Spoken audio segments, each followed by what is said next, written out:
You don't know, I tell you. I was working security by Wisconsin, and on Tuesday night, we heard gunfire coming from the area near the Algiers. How's it going, everyone? Today I'm reviewing the new film Detroit. I finally got a chance to see it a couple days ago. Finally got a chance to sit down and talk about it, so let's get into it. Also, just a quick reminder, before I get fully started into it, just follow me on the new app called Stardust. Search it on iOS and Android. It's a free app. Just post reactions of it if you want some early reactions of mine to movies and TV shows right after I see them. Definitely go check it out and you'll get that. Won't be able to do my Game of Thrones review right away, so if you want to hear that on Sunday, definitely get the app and I'll get my quick thoughts on that. But let's get into Detroit, and Detroit, again, is directed by Kathryn Bigelow, stars a big cast. People tend to say John Boyega, at least based on the trailers, that he's the main character. He's in the movie, not necessarily the main character. It's pretty much an ensemble cast. Anthony Mackie shows up. Will Poulter plays one of the cops in the movie.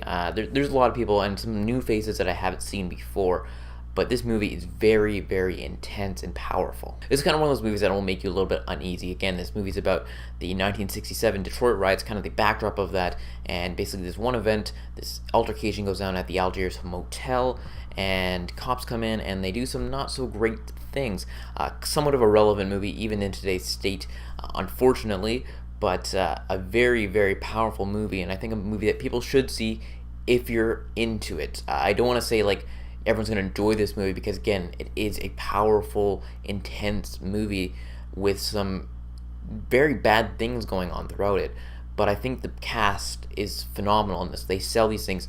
I have to applaud like Will Poulter for one, because I read something afterwards that he had a tough time playing this role because he's doing such these despicable things to these people that it's hard to do, and it's hard for him to do that. And again, the other cast, and I can't remember all their names right now, but a couple of the people that are in this altercation, I know the guy from Straight Outta Compton plays Eazy. I can't remember the actor's name right now. It's in the movie, and some other new faces that I'm not familiar with, but I'm sure I will be, and I will not forget their names going forward.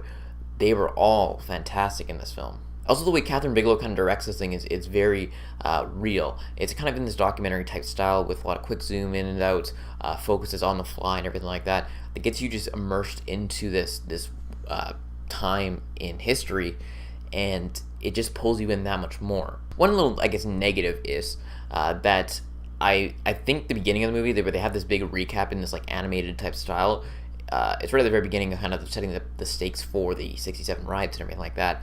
I don't know if it was necessary. I don't think it needed to be there. I think we could have just jumped into it and we would have figured it out, or maybe just some text, one paragraph on black screen would have even worked as well. It was just weird just mixing that style with it, but wasn't a bad thing. It wasn't necessary. And also the movie is kind of long at parts. I think it could have wrapped up a little bit sooner. But other than that, this movie's very powerful, very intense, and the performance is great. Kathryn Bigelow's direction, great. Who knows if she'll get another Best Director nomination, maybe a win for this, who knows. It's too early to say right now, but it's up there with her most recent films, with The Hurt Locker and Zero Dark 30, these true life events that kind of just focus in on certain parts of it. And again, it's not a grand scheme of the whole 67 riots. It's kind of this one altercation, but a very powerful story nonetheless. So I keep this one a little bit shorter than the rest of my reviews, but overall, very good movie. With that all said, I give it a movie rating of a 9 out of 10. Very good movie. Again, check this one out if you're up for it. It's very intense. Be in the right mindset. I don't go into this expecting some fun movie, because it's not necessarily fun. It's not one of those ones that you maybe want to go back and rewatch all the time.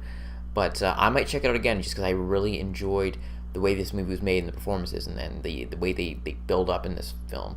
And even the way it wraps up and everything, it's not necessarily in a neat bow as you might think it would be. And with my enjoyment rating, I will again also give that a 9 out of 10. Again, it's hard to say an enjoyment rating for a movie like this, but that's what I would give it. So let me know if you did see Detroit in the comment section below. Again, be sure to like the video and subscribe to the channel for more videos each and every week. Again, be sure to follow me on Stardust.